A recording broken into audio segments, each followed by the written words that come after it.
tightness.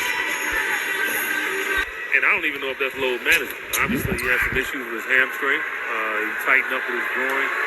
That's something you are precautious with. I have no issue with it.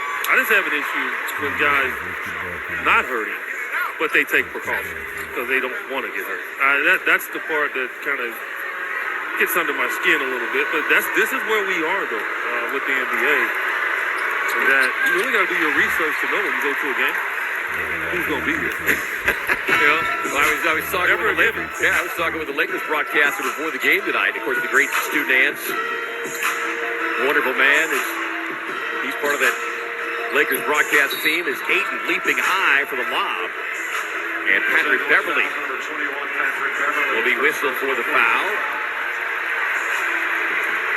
Fourth team foul on the Lakers. Pat Bev not pleased with the foul call, but. You know, Stu, being an old school guy like yourself, he's kind of shaking his head when he was looking at the injury list. And like so many, questions the timing of these absences for players. I guess the best way to put it.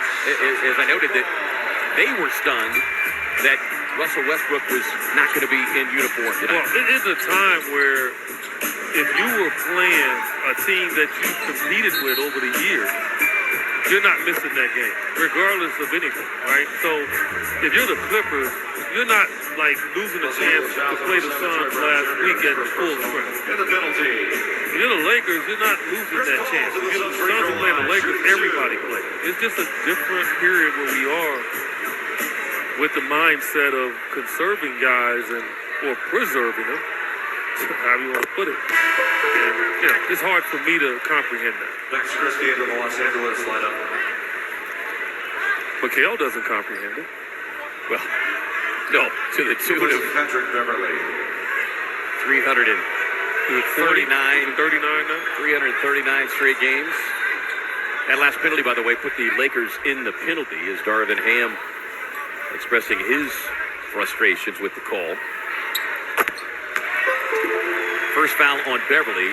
Schroeder having picked up two. Max Christie checks into the game. Had 8 points, 4 rebounds last night. Good looking jumper, the little bit that I got to see of that game. Here's Walker on the drive. Gets inside. Nice defense by Damian Lee to not give him a clean path to the basket. Bridges got it. Transition 3 on the way. Won't get it. Torrey Craig with the follow will. If you run towards danger, you're going to find it. And that's what Torrey Craig does all the time. He's enjoying that. A 14-1 scoring run here by the Suns. Won't end there on a missed Schroeder shot. Craig drops it off to Chris Paul. Finds a trailing D. Lee. Kind of mistimed his spot in the corner. Wanted to shoot that three. Paul on the drive right to the cup. And that's something we often see Chris do. Finishing the drive to the rim, but he had the open path. Will take the hoop. He's aggressive with his offense. That fourth quarter the other night was huge. Yeah, Devin had the 58. But, man, Chris Paul was huge down the stretch. Yeah, hit some timely buckets, which is kind of epitomizes his entire career. As that jumper won't go, Ayton having to hang and grab the missed shot. Now, Damian Jones in the game. That's the guy that can jump high and block shots. You got to be careful on him. Paul gets into the paint. 11 points here for the point guard.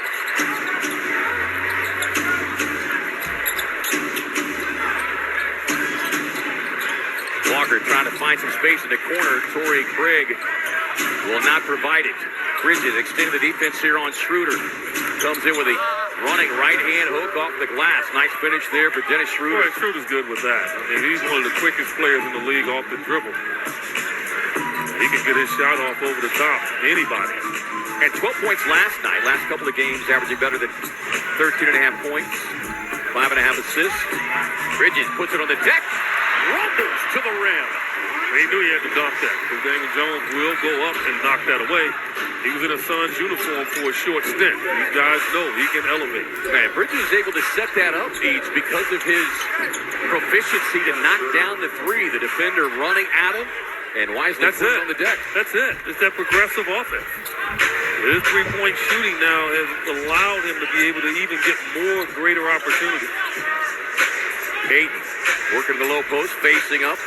Goes into the spin. Little mixed bag of tricks on the turnaround. Got it.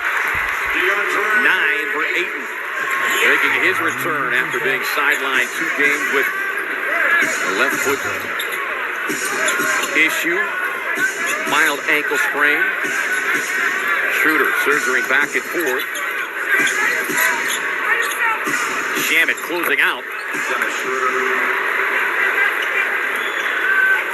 6 points for Schroeder. Got the start tonight. Quick release on the 3 for CP3. People got to understand, you think about it, Chris got hurt early in the season. You know training camp was not laborious, right? And so you can honestly say that he's really rounding himself into shape right now. And so you start to see that rhythm on his shot. Gets into the paint on the drive and kick. Craig able to retrieve it, drops it off to Ayton inside. The shuffle of the feet results in a Phoenix turnover. As Scottie Pippen Jr. and Kendrick Nunn checking into the game here for Darvin Ham's Lakers. Busy does the same here with Ish Wainwright for the Suns. Craig and Ayton will sit down. Chris Paul will take a seat as well. 14 first quarter points. Clearly the best quarter of the season so far for Chris in the 6 games back after missing the 14, averaging about 14 points, not quite 9 assists. When you Gabriel out there, Nunn gets the look at the 3. Josh Okogie, who has been an absolute menace on the floor, both ends of the floor.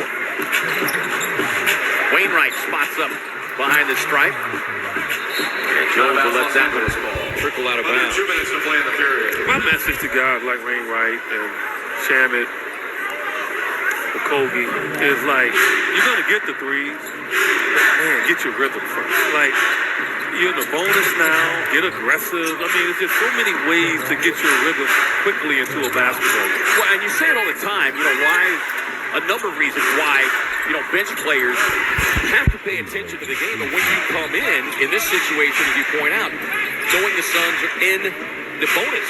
Yeah. So you get that opportunity with no action going on. Yeah. Step up Get to the free throw line. Get your rhythm going. Got to work quickly. Suns able to get him up defensively and eventually turn it into a shot clock violation. Another Laker turnover there for it. Can you do the faster one? No.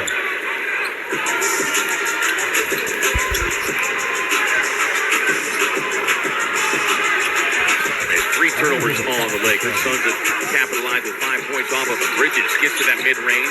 Yeah, you like to see him go right and take that shot because the scout report will always have him going left.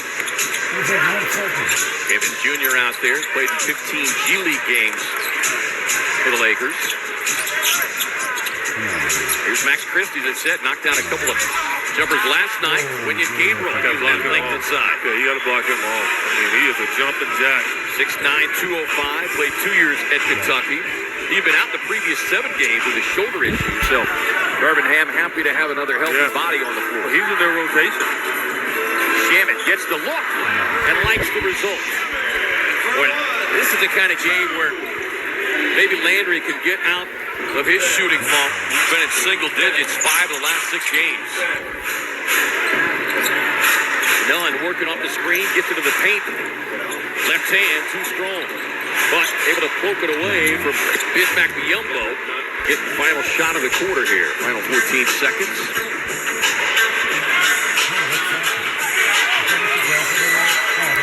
Suns won the first meeting between these two teams by 10. Bridges curls off the screen, gets into the paint. Good look, just couldn't get it to go down. Jones fires one to end the first quarter here in downtown Phoenix at the end of 1. Phoenix 38, Los Angeles 24. You're watching Phoenix Suns basketball on Valley Sports, Arizona.